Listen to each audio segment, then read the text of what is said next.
illuminating the path for gaming and tech professionals. It has sparked conversations around emerging trends, fostered collaborations, and propelled the growth of the industry in the Baltic and Nordic regions. With each passing year, the event has evolved, reflecting the dynamic nature of the gaming and tech industries. It's grown in scale, in scope, and in ambition. And in 2024, it's all set to make waves in Tallinn, followed by Vilnius in 2025 and Riga in 2026. The significance of the Mare Balticum Gaming and Tech Summit cannot be overstated. It's not just an event, it's a movement, a harbinger of the future. It's where gaming meets technology, where innovation meets opportunity, where the future is not just predicted, but created. So, as we look to the horizon, one thing is clear.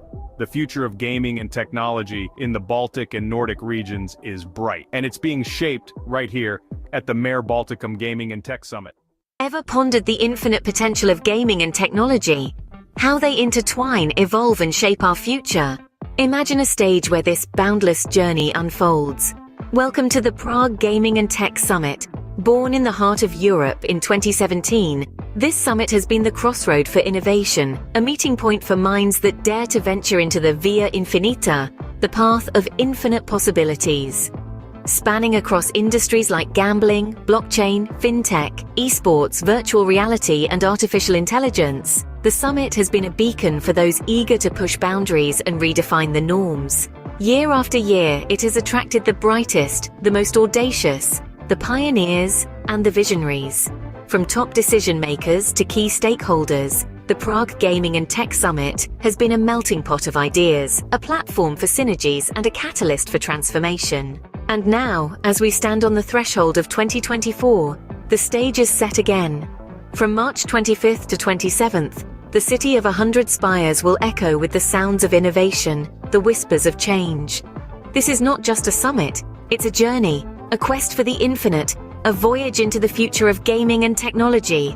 Answer the call, venture into the Via Infinita, experience the Prague Gaming and Tech Summit, because the future waits for no one, and the path of infinite possibilities is yours to explore.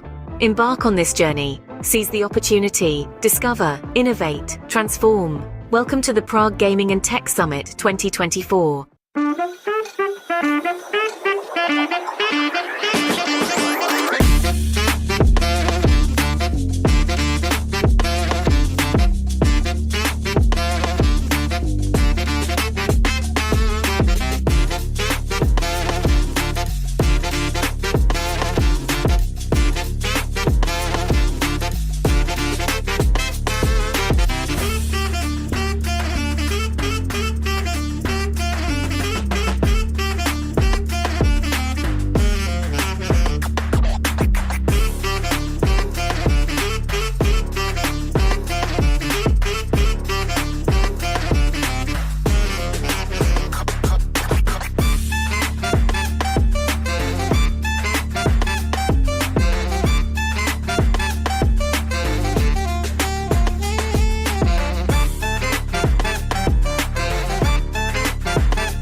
Ever pondered what the future holds for gaming and technology in the Baltic and Nordic regions? The answer lies in the evolution of the Mare Balticum Gaming and Tech Summit, an event that has grown from strength to strength, creating ripples of transformation in the gaming and tech landscapes. Since its inception, this summit has been more than just a gathering. It's been a vibrant hub of innovation, a crucible of ideas, and a catalyst for change. Every year, it tours the Baltic capitals, bringing together the brightest minds to discuss, debate, and shape the future. The Mare Balticum Gaming and Tech Summit has been a beacon, illuminating the path for gaming and tech professionals. It has sparked conversations around emerging trends, fostered collaborations, and propelled the growth of the industry in the Baltic and Nordic regions. With each passing year, the event has evolved, reflecting the dynamic nature of the gaming and tech industries. It's grown in scale, in scope, and in ambition. And in 2024, it's all set to make waves in Tallinn, followed by Vilnius in 2025 and Riga in 2026. The significance of the Mare Balticum Gaming and Tech Summit cannot be overstated.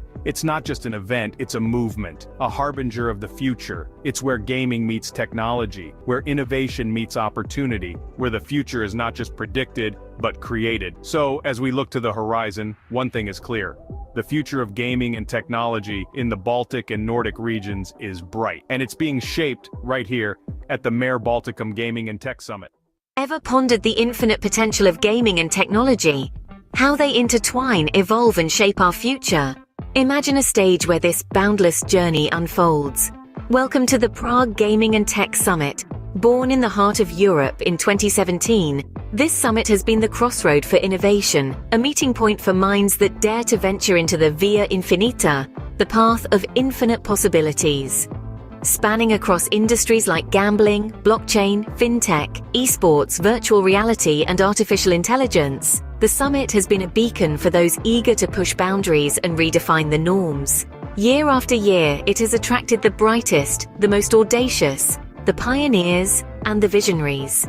From top decision-makers to key stakeholders, the Prague Gaming and Tech Summit has been a melting pot of ideas, a platform for synergies, and a catalyst for transformation. And now, as we stand on the threshold of 2024, the stage is set again.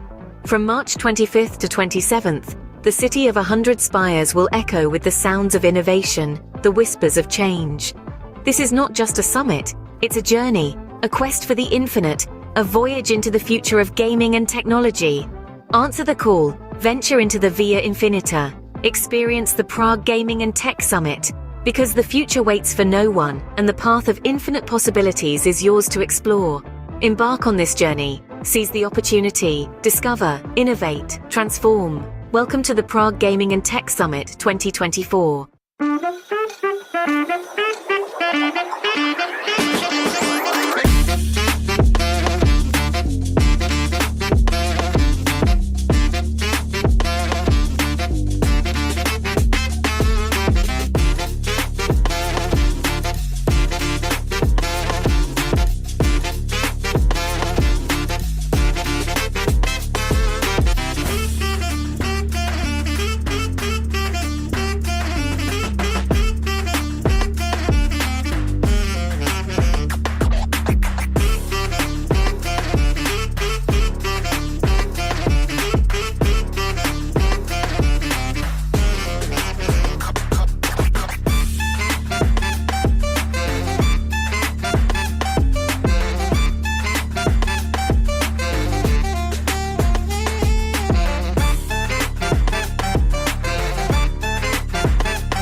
Ever pondered what the future holds for gaming and technology in the Baltic and Nordic regions? The answer lies in the evolution of the Mare Balticum Gaming and Tech Summit, an event that has grown from strength to strength, creating ripples of transformation in the gaming and tech landscapes. Since its inception, this summit has been more than just a gathering. It's been a vibrant hub of innovation, a crucible of ideas, and a catalyst for change. Every year, it tours the Baltic capitals, bringing together the brightest minds to discuss, debate, and shape the future. The Mare Balticum Gaming and Tech Summit has been a beacon, illuminating the path for gaming and tech professionals. It has sparked conversations around emerging trends, fostered collaborations, and propelled the growth of the industry in the Baltic and Nordic regions. With each passing year, the event has evolved, reflecting the dynamic nature of the gaming and tech industries. It's grown in scale, in scope, and in ambition. And in 2024, it's all set to make waves in Tallinn, followed by Vilnius in 2025 and Riga in 2026. The significance of the Mare Balticum Gaming and Tech Summit cannot be overstated.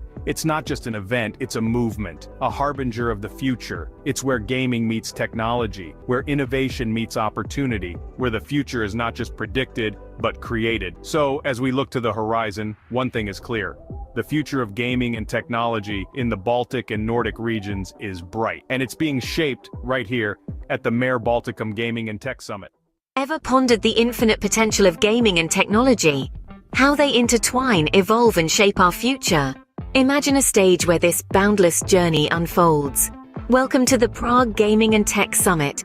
Born in the heart of Europe in 2017, this summit has been the crossroad for innovation, a meeting point for minds that dare to venture into the Via Infinita, the path of infinite possibilities. Spanning across industries like gambling, blockchain, fintech, esports, virtual reality, and artificial intelligence, the summit has been a beacon for those eager to push boundaries and redefine the norms. Year after year, it has attracted the brightest, the most audacious, the pioneers, and the visionaries.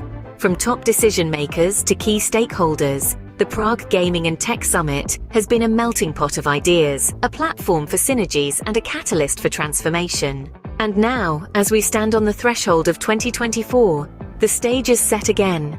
From March 25th to 27th, the city of 100 spires will echo with the sounds of innovation, the whispers of change.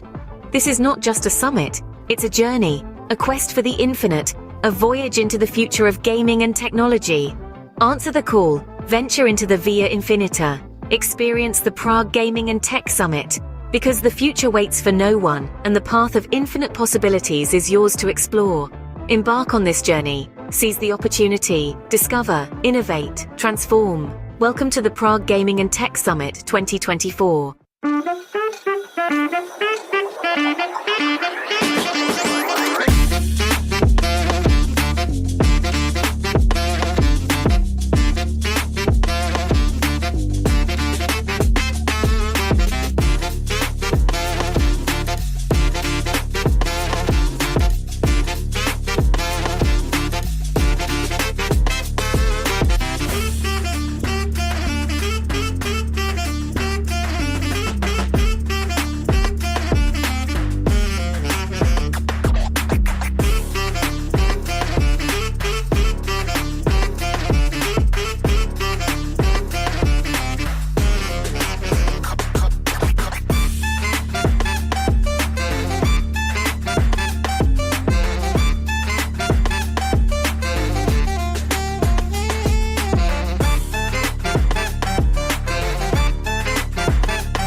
All right, all right. Good morning, everyone. Welcome to a freshly squeezed episode of the weekly Huddle. Today we have a surprise for you because Daniel Goomba, our co-host, could not make it. He's sick, unfortunately. So Maria Arnidu, our event marketing coordinator, stepped in.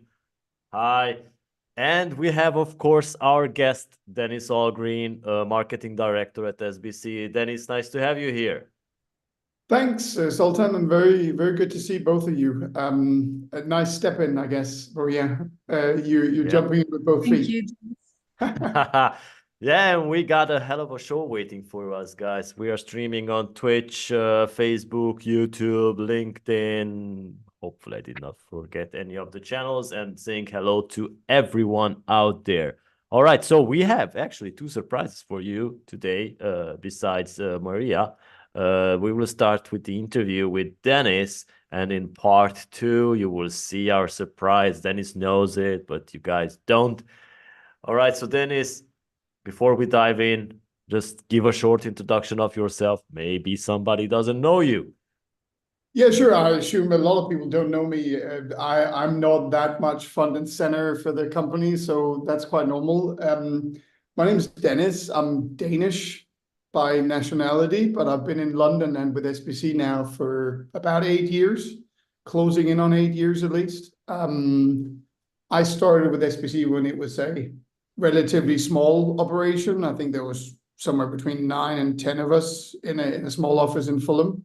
So I've been part of the majority of the journey we've been on for the last 8 years. All right. So as you guys have noticed, probably we don't bring the CEOs of the companies. We bring the working guys, the backbone of each company, right? So yeah, that's why we have people like Dennis here who knows his stuff around everything in the company. So let's dive into the questions because we have plenty of them.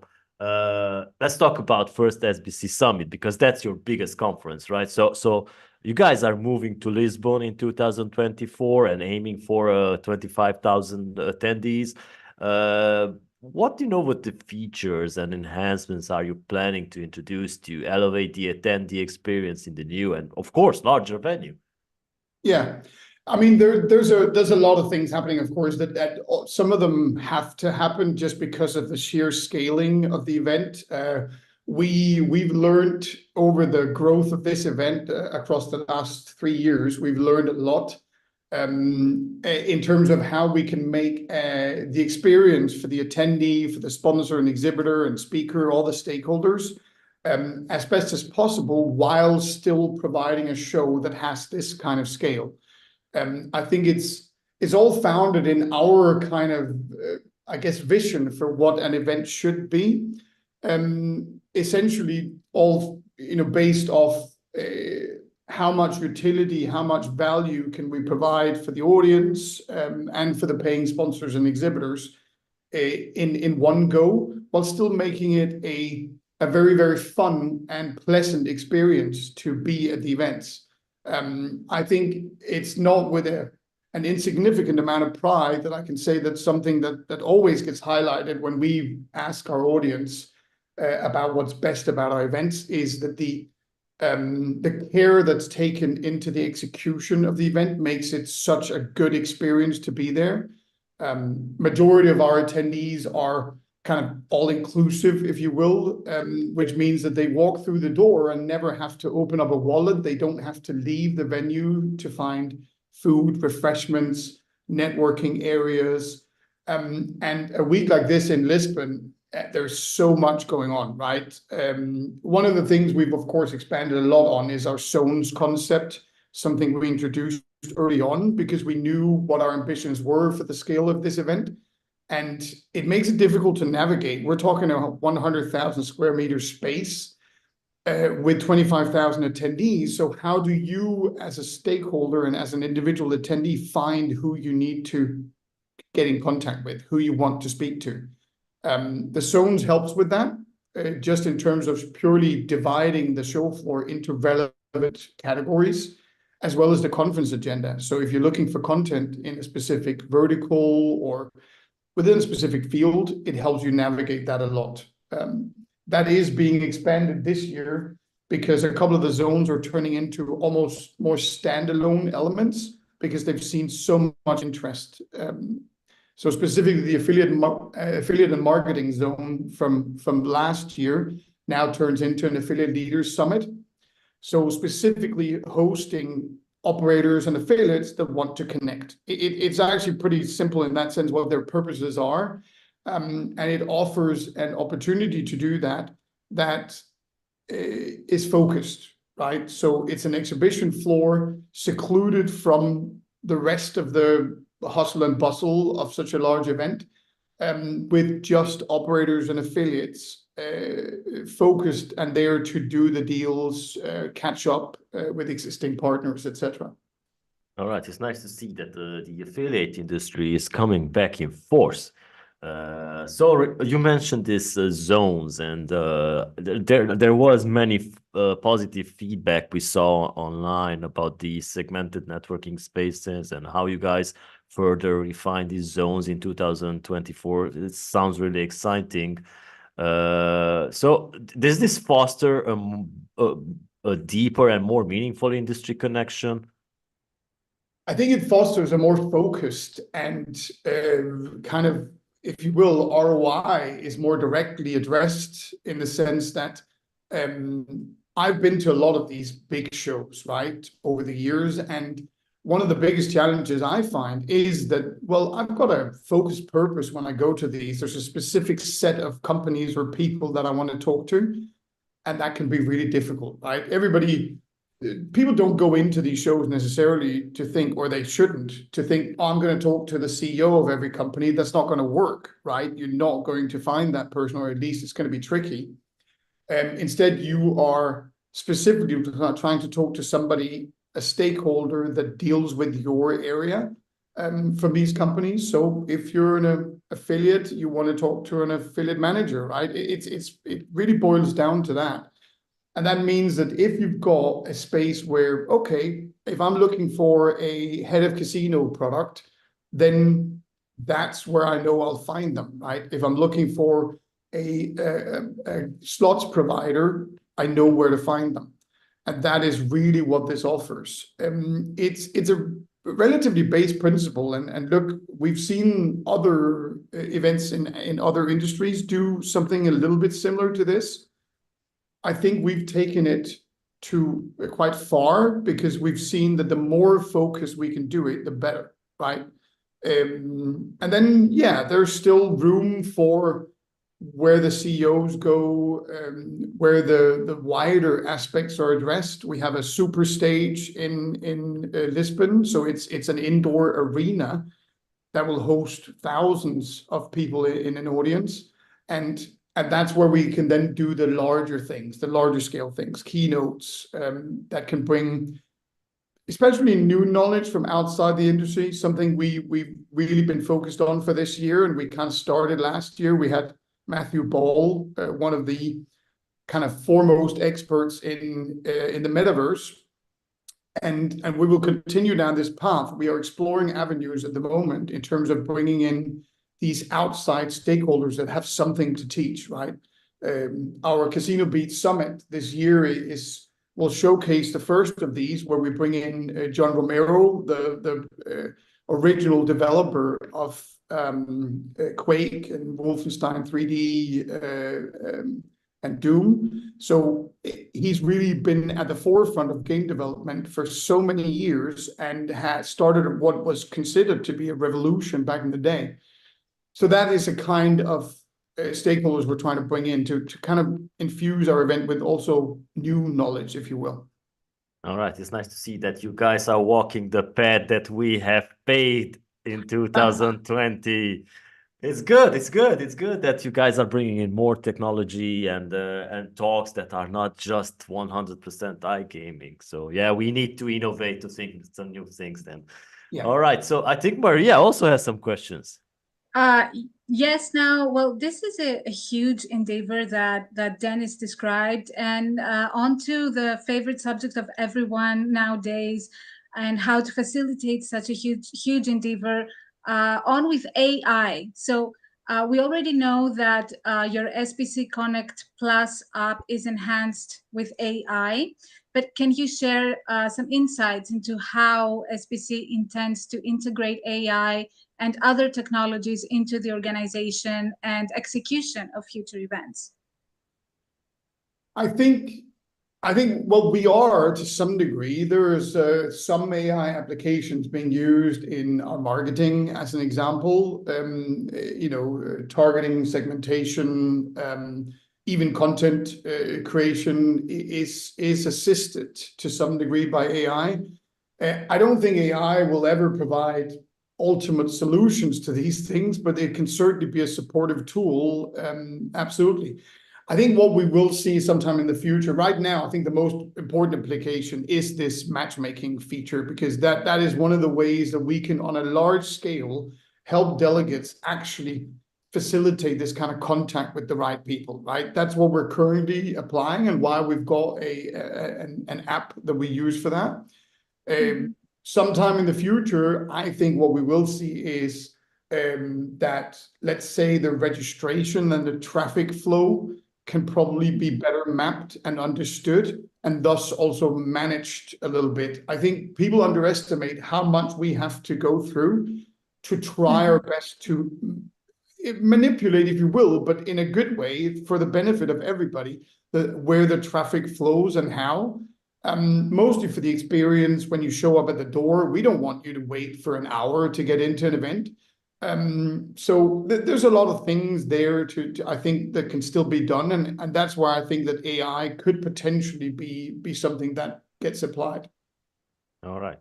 So I remember when SBC first started doing conferences, it was the betting on football conferences, and this is how the football legends attending the conferences all started. It's nice to see that has been carried on throughout the years, and I think the participation of football legends brought a unique dimension to SBC Summit, right? So how do you plan to continue integrating sports and gaming legends into the future SBC events?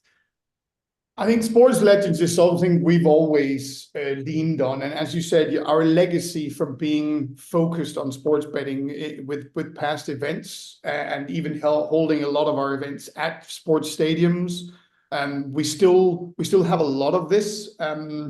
The SBC Summit in September will include, once again, the SBC Football Championship. So on a pre-day on the Monday, we host this championship at a large stadium in Lisbon. It's a nice experience, and we usually infuse that with one or two celebrity players. Historically, we've had Mendieta, we've had Graham Lisseau, we have quite a few very familiar names over the years. Lisbon can bring Ronaldo. Oh, well, the thing is, of course, I think we will always look for, let's say, local connections in this sense. Because look, the move to Lisbon and Portugal is something that we take seriously. We want to connect that with the local community. So we will obviously be looking to infuse that with Portuguese sports stars. We did that already last year, though. Luis Figo was at the event, and Luis Figo was also one of the two celebrities that we were interviewed during the awards show, both him and Clarence Seedorf. As a big Real Madrid fan, that was a bit of a highlight from my point of view. Our Rio event next week will have Zé Roberto as a player coming in. So honestly, it's mostly that it adds a bit of razzle-dazzle to the experience, right? It adds a bit of star-studdedness that is appealing, and it just makes for an overall positive experience that we like to encourage and keep doing. All right. Maria. Yeah, I remember those London betting on football conferences. I went to one in 2019, and it was a great experience. It's great to see the whole, organization improving across time. And I suppose that feedback must have played a great role in this. So how do you incorporate feedback in order to go on with continuous improvement? What mechanisms does SBC have in place for gathering attendee, exhibitor feedback? And how do you use this feedback to continuously improve the event experience? Well, I mean, we've developed our kind of, let's call it post-show surveys over the years. We've segmented them more and more in such a way that we are asking individual groups much more so how they specifically experience the event. In particular, operators, affiliates, sponsors, and exhibitors are treated separately, so that we're getting the different points of views, right? And I think it's important that feedback has to be then, properly looked at. I think the process that we go through post every single event is cumbersome, but necessary. We have to look through this feedback. And one thing is the quantitative elements that you can kind of say, okay, evaluate on a scale from 1 to 5, whatever. But it's really, really important that you pay attention to the quantitative elements of this, where you allow people to actually give statements about what they've experienced. Oftentimes, you can learn a lot more in terms of their perception from these. And then I think, aside from just having that systemized post a show, having actual conversations with your clients and making sure that as we've grown as an organization right now, gathering some of this feedback is mostly falls to marketing, but the feedback is coming through some of our other employees and colleagues, right? Sales will receive some of this feedback from their specific clients, and we make sure that we're gathering that in so that it is part of that post-show kind of roundup, if you will. And the post-show roundup directly influences the strategic elements for the following year, right then and there, so that the foundation for making the most crucial changes and adjustments are already there. I think that's what is necessary, especially given the growth curve we've had with most of our events, and especially what is now the Lisbon one. We're talking 100 to 150% year on year. We can only do that if we continue to listen to what the industry is telling us, and that has to be specific, right? We can't go by hearsay online. We have to speak to people and actually have those conversations. All right, so there's actually a comment on LinkedIn in regards to your app that it would be also a good idea to connect vendors with attendees and exhibitors, and also maybe include hotels and flights. Yeah, that's a good point. I think we take a lot of care in trying to include hotels and flights in our communication in general. We always have ready-made agreements that people can make use of to at least secure relatively reasonable rates. I think hotels and flights is something that always gets a little bit difficult for organizers to take care of on behalf of the attendees, because we have a global audience that travel in from over 120 different countries. What I can tell you, for instance, however, is that we are looking at options, for instance, to help facilitate those bigger ones where we know that, for instance, we know a lot of attendees would travel from Malta to Lisbon. And we're looking into our options to expanding and facilitating some extra options for that travel. That's something we're exploring at the moment, to try and address that a little bit. The app already connects, so I'm glad that was mentioned, because it already connects exhibitors and sponsors on the show floor with attendees. So there's an option in there for most attendees to search, and they will have these AI generated recommendations made that, as far as I've seen quality-wise, are pretty good. I can tell you that one of the things that people need to understand with an AI is that, one, an AI is based off data. So whenever people are, and I've seen this, are sloppy when they register themselves about what data they're willing to provide or how they fill it in, the better they do that and more exact they do that, the better the matchmaking stuff will work. Yep. Then the other thing is that this is an AI. That means it still has to learn.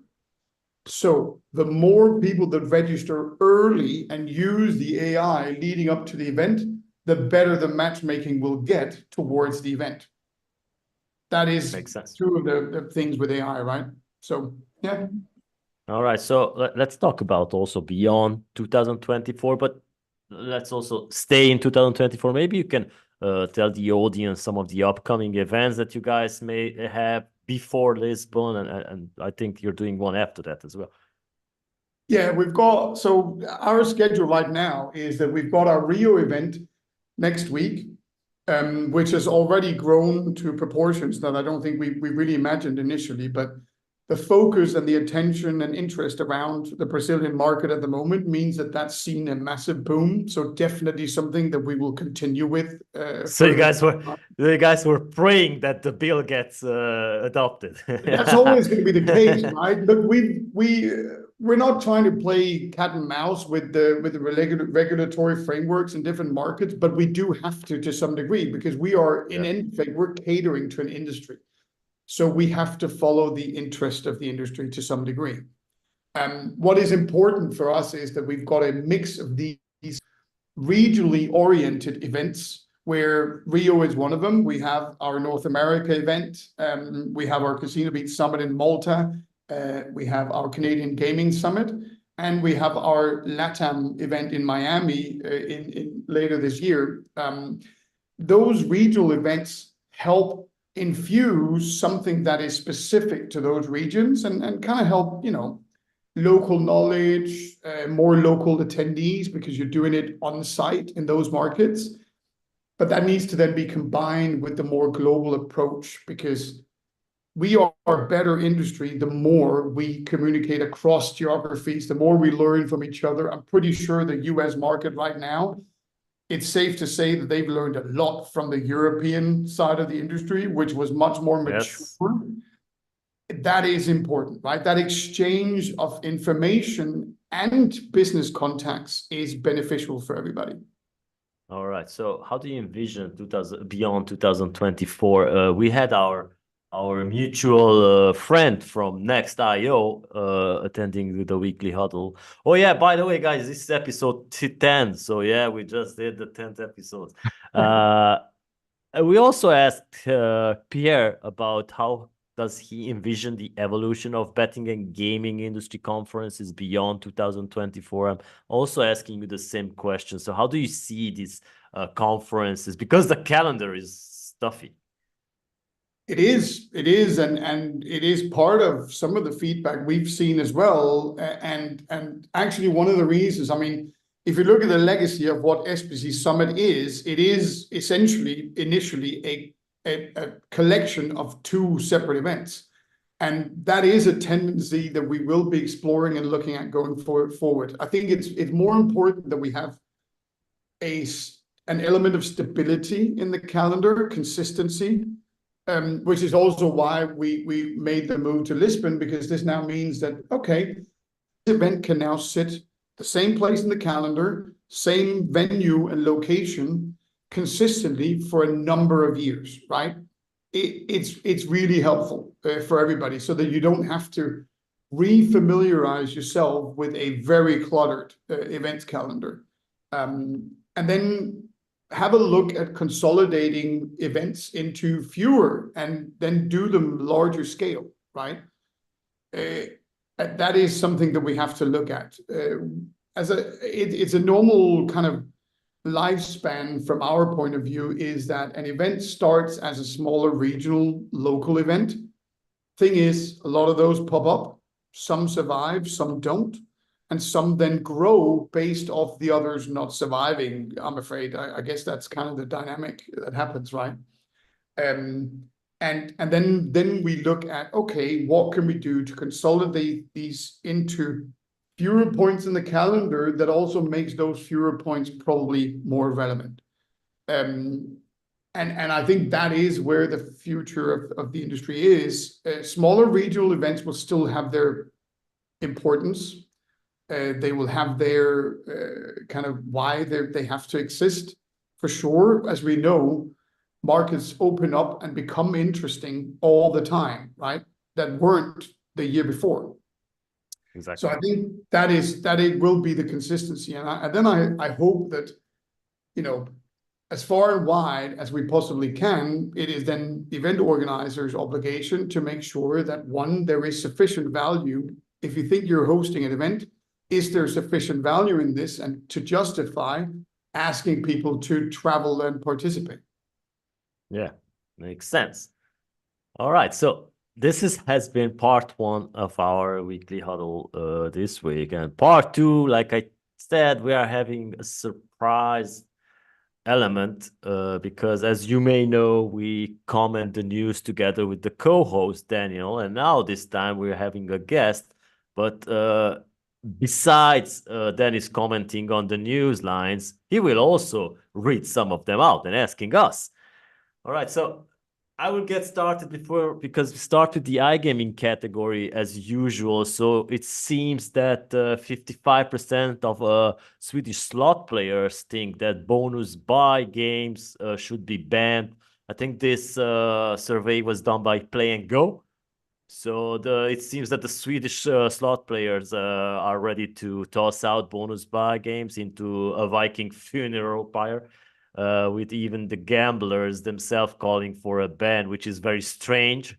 It's like wanting to be grounded by your own God, for your own good, right? So, Maria, this question is for you.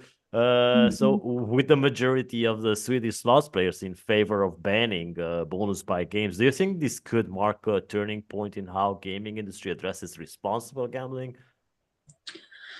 Well, this could surely, it's food for thought for regulators. Perhaps they will turn into regulating even bonus games. But I think that the most certain thing is that the market will self-regulate itself, especially now if we're talking that most of the players in Sweden are against that, then probably the operators will just, try and tone this down, and perhaps not go as strong with the bonus buy anymore. So even if the regulator doesn't step in, I take it that the operators will do something, about what their audience wants. Yeah, so Dennis, it's clearly a strong stance from the Swedish players. It's 55%, right? So how should game developers and regulators balance innovation and player protection? What's your opinion on this? I mean, I think from the game developers, it's quite clear that this bonus buy feature is considered to be harmful, right? It's considered that it is some sort of a money grab from these games. So I think, I mean, the clear stance here is that if they want to, especially now, they want to sell their games to operators that work in the Swedish market, that feature probably can't be part of the future.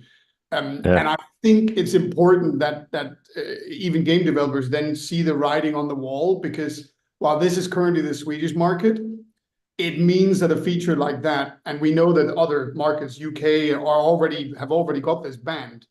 Just maybe pay attention, see the writing on the wall. This is probably not where the future lies. I can assume that feature makes them highly profitable, the games, but it has to be balanced out with having a future for those games at all, right? So, All right. Okay. On to the next topic, Zoltan. Yeah. So speaking of the UK, the UK FCA approves Department of Trust as a registered account information services provider. The Department of Trust now holds the golden key to the kingdom of UK bank accounts, promising a utopia of safer gambling. Imagine a world where your bank is your mom, asking, do you really need to spend that much on betting? So let's see what we think about this. Zoltan, do you think that the FCA's approval of the Department of Trust introduces a whole new player in financial oversight for gambling? And is this the beginning of a financial nanny state for gamblers? Of course it is. Every time when such measures are imposed, are nannies for the gaming industry, for the gambler. So So the FCA's approval of these Department of Trust as a financial overseer for gambling, of course, introduces safeguards for consumers, right? So potentially they are reducing financial harm and somehow promoting responsible gambling. So whether this represents the onset of a financial nanny state, let's see if it hinges on the balance between protecting vulnerable gamblers and also preserving individual autonomy and choice in gambling activities, because we also need to take that into consideration, because the state cannot be like enforced nanny on you. You still need to have your own decisions, right? Of course, of course. And, considering this, Dennis, considering the Department of Trust, has these new powers, how might this change the landscape for online gambling operators and their relationship with the players? What do you think? I'm actually not sure that it will change much, because the operators are not going to have to, they're not going to want to or have to really play that heavy role of the mum, as you said, because at the same time, they're also the player's cool friend that is trying to get them to do something fun. And I think those are contradictory roles in this pattern. So I actually don't think that necessarily this new power for the Department of Trust will change much in that. The only way that would happen is if the operators are, strictly speaking, being forced to communicate certain things in a certain way. And that is when that balance between player protection and also, I guess, private liberty, if you will, gets conflicting. So I don't think this will change much in that sense. All right. Okay, so I guess, Dennis, you're reading the news now. Yeah. So the UK affordability checks debate happened this week and was up again in terms of, are they meant to remember the face of every punter who's placed a bet? I think this was specifically towards race courses, if I remember correctly. Yeah, exactly.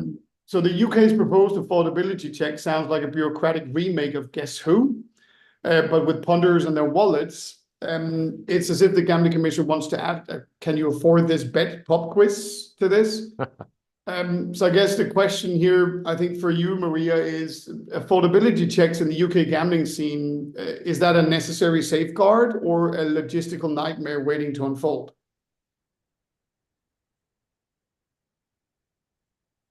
All right, I think Maria's having technical. You guys, I'm sorry. Yeah, we can hear you. Sorry, I had a great connection. Dennis, you asked about affordability checks. I'm sorry, I missed half of the. All right, I think you should disconnect and reconnect again. Yes, I will do that. Gents. Sorry. Carry on, and I'll be right back. All right, this is a problem when you're doing live shows. Usually, technical difficulties are happening. So, Dennis, I will add to this that considering this UK's debate on affordability checks, it seems like the regulators might soon need to enroll in some serious memory enhancement courses, right?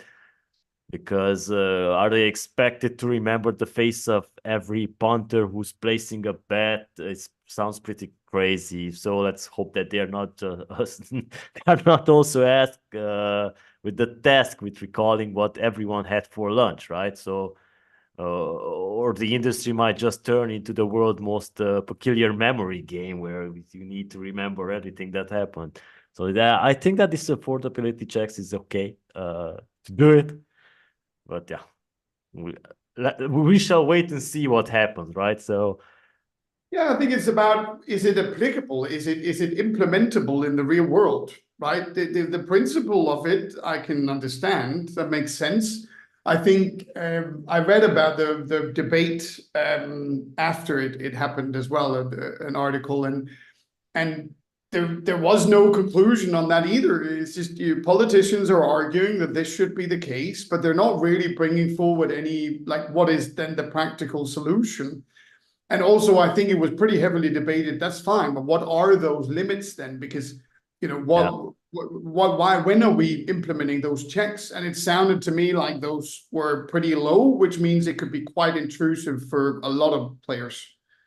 I think I read that already about 26% of players have experienced this, and that's even before this is implemented. That's just the race course's response to this probably being a thing, right?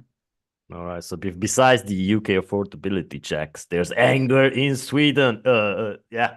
I know that Gustav Hofstedt reported on this last week. So it seems that the anger in the industry after the Swedish Gambling Authority acquittal of Infinita is like exploding now.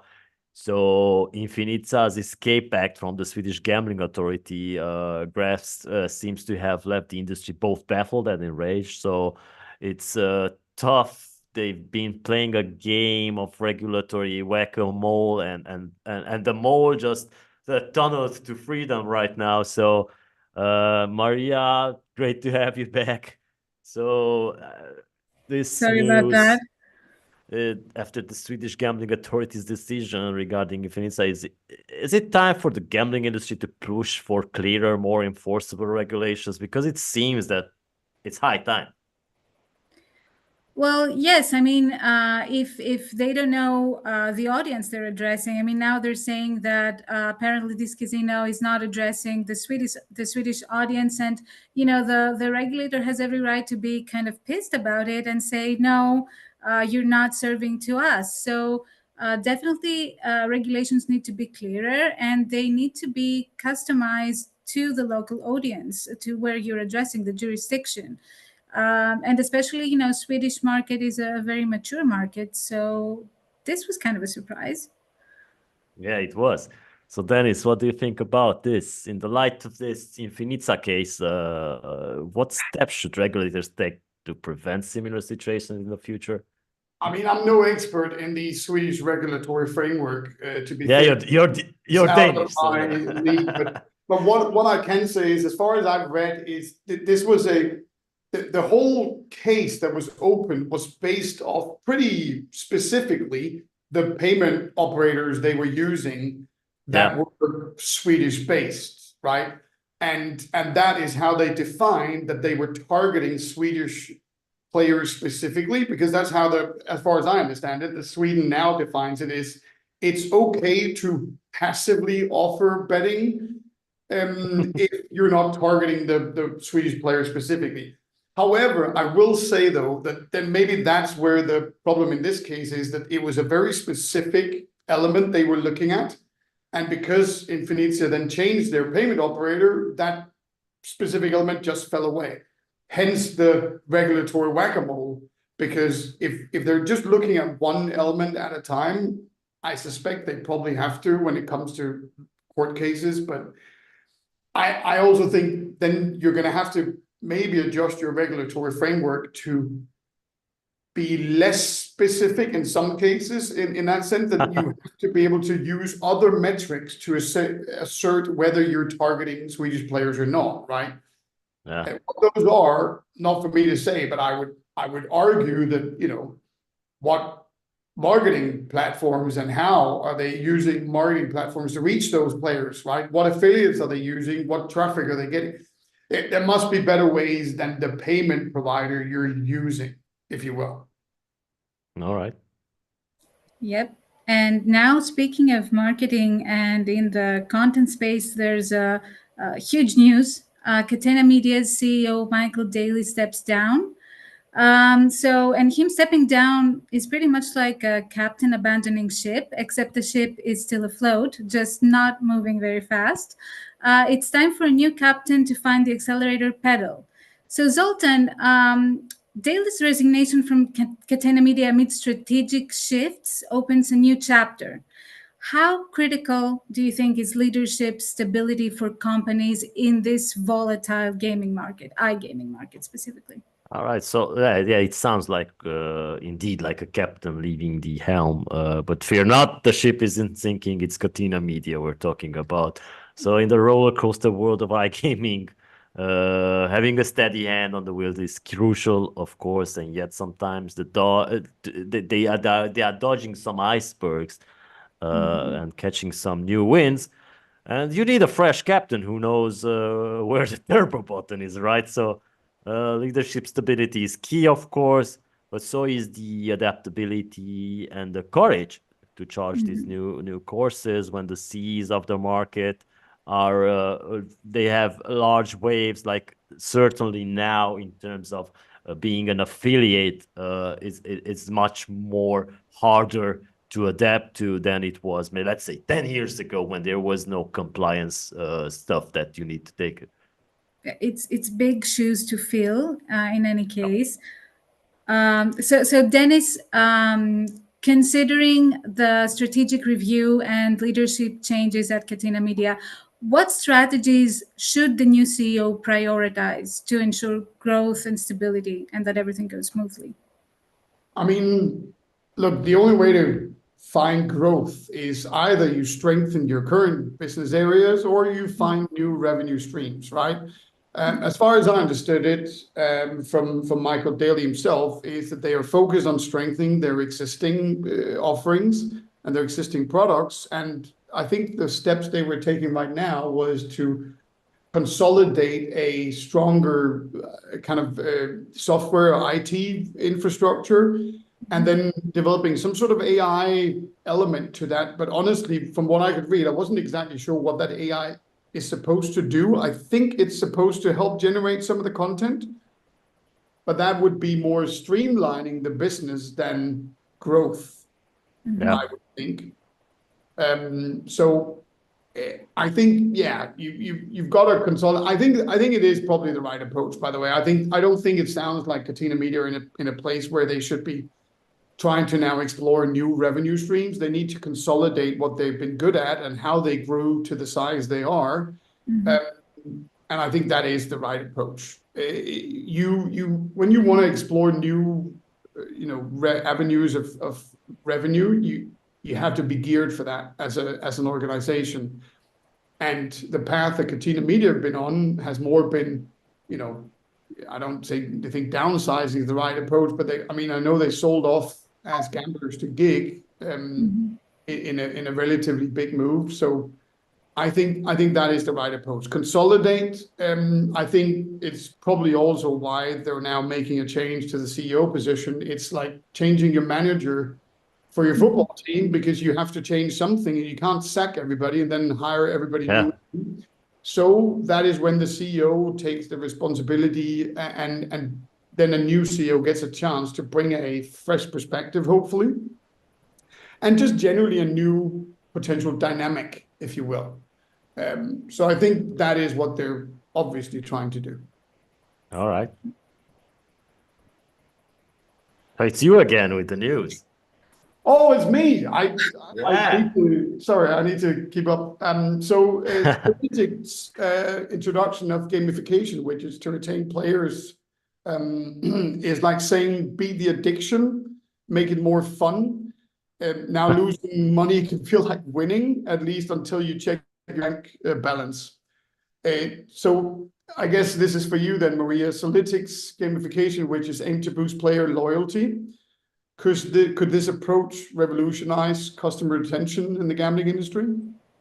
Well, to be honest, it's nothing new. Everyone has been turning to gamification, even if you consider retail sites and clothing or whatever. We see spin the wheels all the time and all kinds of bonuses and promotion. And I think that for iGaming, it's the next logical step, because you just jump from game to game essentially, and this way you keep the player happy, you keep them there. And pretty much like in retail, when you just keep putting things in the cart and putting things in the cart, and then you go there to pay and you say, oh, but can I afford that? at some point there might be, you know, rude wake up calls if those games, those gamification, you know, means are monetized as well. So I think that there again we should consider the regulation part that we mentioned before with the bonus game, that, you know, all aspects should be considered, and some strategic limitations should be placed, but without, you know, spoiling the fun of the game. But essentially, yes, I think it's the logical step to have this kind of gamification, you know, Cool. Yeah. actions in place for marketing. Sultan, with the launch of this gamification widgets by Solytics, are we seeing the gamification of gamification in the online gambling world at this point? Sure. So Solidix launch of gamification widgets is like putting a game within a game, right? So we're making a bit of like Inception for the online gambling world, right? And it's turning the tables on the traditional try not to lose by saying let's make losing like feel like winning, like you said. But now you might be having so much fun that you forget to check your bank balance, right? Because you're still mesmerized by the game. So, but remember, in this game of games, the house always wins in the end. That's something that we all need to remember, even though we are working on the other side of the industry. So, but at least you wake up from the dream once you hear this. So, by the way, Dennis, it's not. Is it hard to be a co-host on a show? Sorry? Is it hard to be a co-host on a show?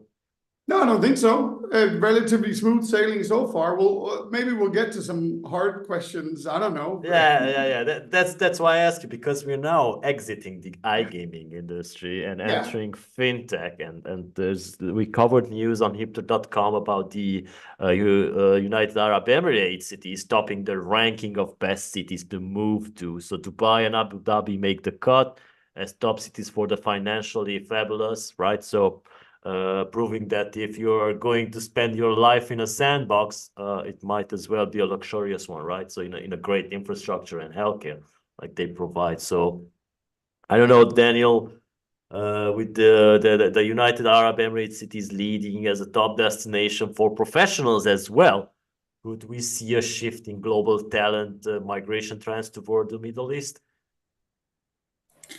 Well, when you're talking of global talent, we're talking about everything, right? Entertainment, the whole lot. But isn't this already kind of happening? Because we see famous artists, pop artists, and singers and all that being booked all the time for very prestigious events. And there's been gossip about, I think, Beyonce and Jennifer Lopez, and you know, many artists, and probably it's already, you know, everyone's timeline on Instagram, almost everyone's, and every influencers has shots from Dubai. So definitely it's the next hotspot for everything, and the United Arab Emirates. And well, they're also regulating very slowly and timidly for iGaming as well, so our sector too. So yes, I believe that this could be the next it destination for almost everyone in entertainment. The All money right. is there. So how come SBC is not doing a conference yet there, guys? So given the circumstances, how should global businesses adjust their strategies to attract and retain top talent now that they have these fine destinations to go to? I mean, they have to obviously look at the other elements than just location. You know, I think we can all agree the reasoning for moving there is, yes, as you said, especially if you're earning a lot of money, there are certain advantages, and it's a nice, luxurious place to live. But I do think that you can play on more along the lines of proximity to coworkers, a closer collaboration. We see the difference from our perspective all the time, and reasoning why I am in London and not in Denmark is that there are certain advantages to that proximity and centralizing to some degree.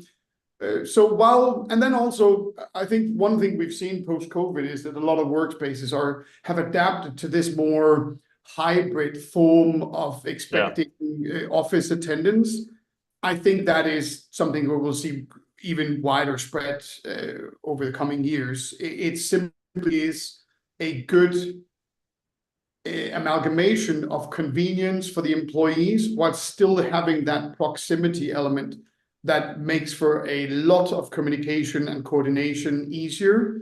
And also, by the way, makes for a better social community around your workspace. I think Yeah, it does. just moving to where it has disadvantages as well. So those elements need to be played up in recruitment. All right. Okay, and so we're moving to banking now. And South Korea's FSC announces 2 new initiatives to expand open banking.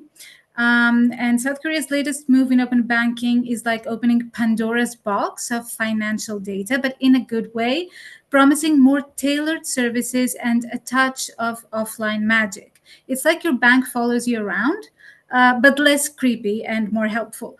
So, Zoltan, South Korea's push into offline open banking accessibility, innovative leap, or a step back into the analog world? Well, it just feels like they're opening a treasure chest of financial data, right? So it's not the Pandora's box, but you get it, right? So it's like they're blending the future with a sprinkle of the past. We really love South Korean digital ideas. They are at the forefront of everything when it comes to that. So it's just making your bank vibe like a helpful ghost from the Dickens novels, right? So they are just guiding but not haunting. It's a leap forward or a nostalgic step back. We don't know yet. Either way, it's still banking, but it now has a personal touch. So it's less of a cold digital handshake and more of a warm, remember your favorite coffee kind of deal. Okay.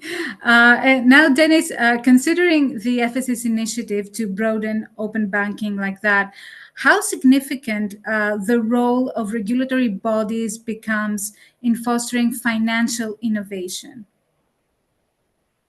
I mean, as long as they're the regulatory bodies, that's exactly that. They create the foundation, the platform, or at least they set the boundaries of the box that these things can be done in, if you will.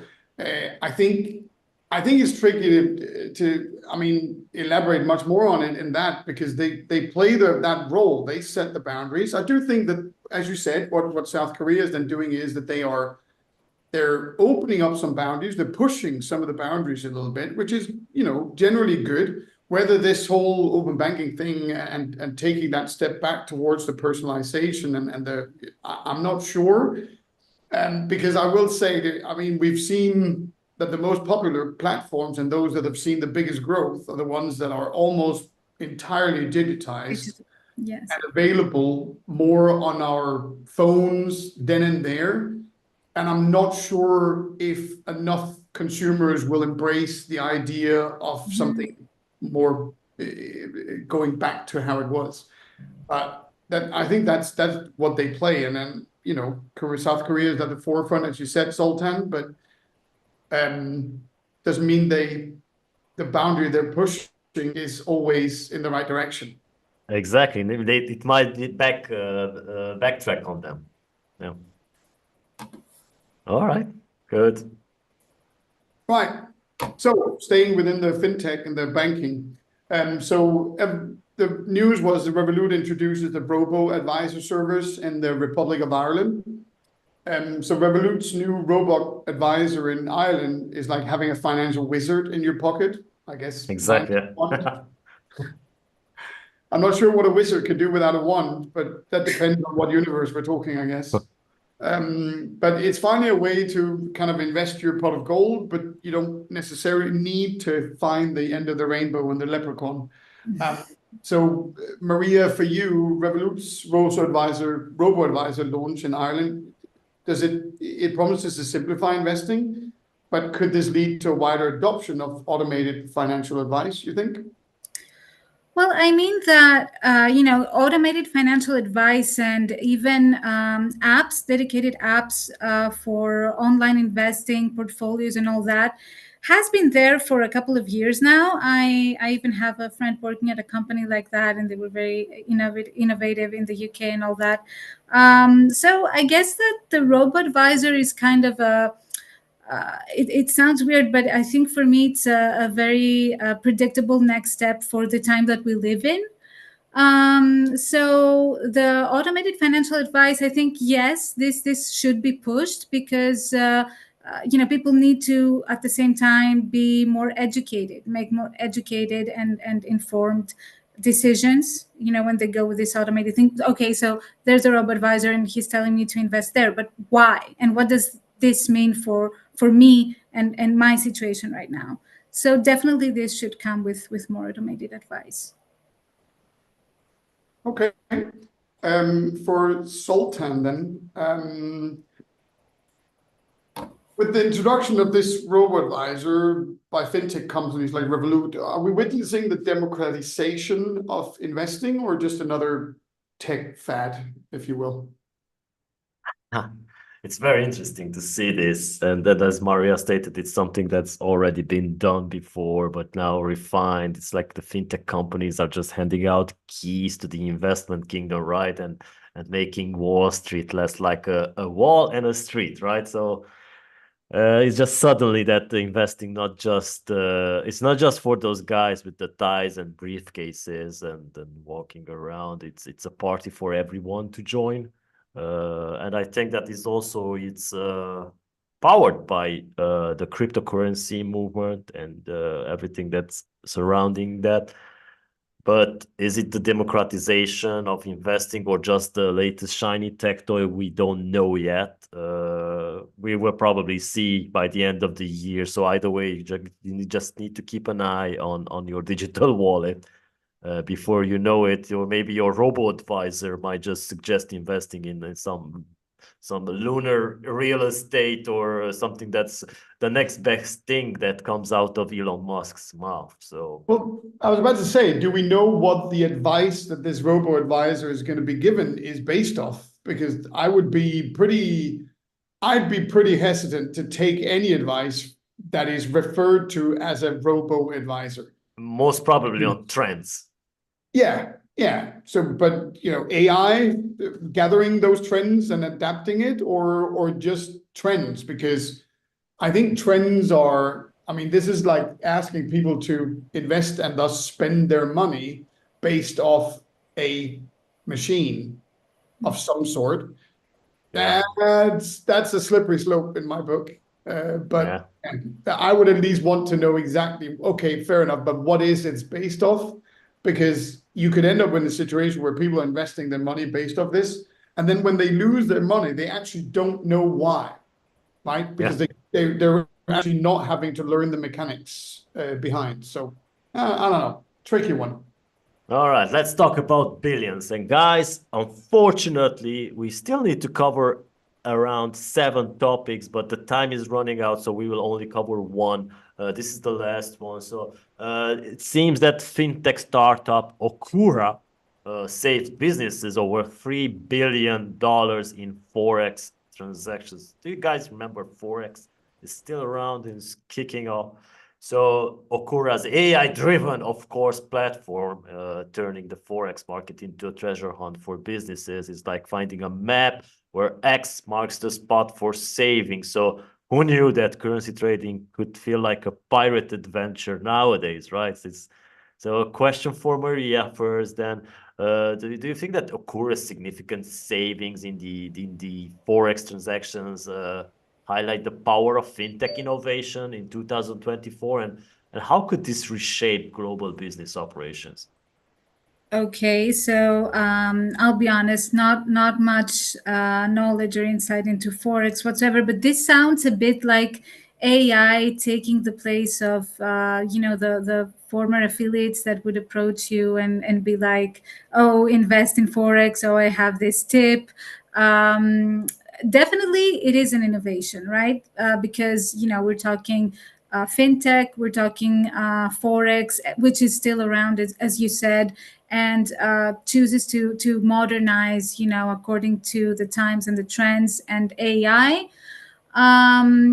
But again, how this could reshape global business operations, I think that it's something that it will take some time to see, because it will have to be tested by real businesses and real investors, and see how this AI does. And as Dennis mentioned before, what is the data that is taking into consideration, for moving forward.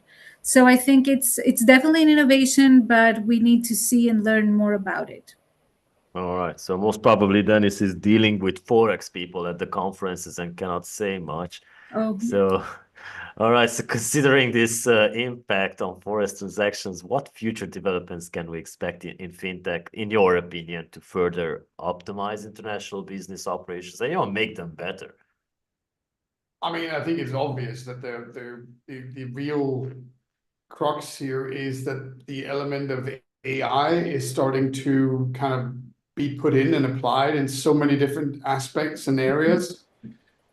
And obviously, fintech developments is one of them, right? I think it's constantly being looked at because of the efficiency that it can add, right? Because of the elements that it can do and support with less effort needed from human beings to some degree. Yeah. Which is both the dangerous Skynet complication. But I think that is what we'll see. We'll see a lot more AI elements be kind of put into this development and be applied in different ways. This is just one of them in terms of this Forex transactions, but AI will start infusing a lot of different business aspects, including fintech, of course. All right. So the key word here is that we will all be assimilated. I think that's All exactly the point, right? And why we've seen the debate around the AI so heavily spurred on is that we're starting to get to the point where this becomes a genuine concern for people, and maybe not unjustified. All right. So I have to end this meeting on a high note. It's not just about SBC Summit, because in Prague we're bringing AI scientists to the conference who will definitely share more in their vision and their research results about AI, not just in the gambling industries. Dennis, thank you so much for being part of this show, and yeah, we look forward to having you back again sometime. For our audience, thank you for joining us. Make sure to subscribe. This will be available on our newly launched Spotify section as well, besides the Hipter Talks. So thank you again for joining us. We will be back next week again. Thanks for having me. Take good care. Pleasure, Maria Sultan. Thank you. Yeah. bye. All right. Take good care, everyone.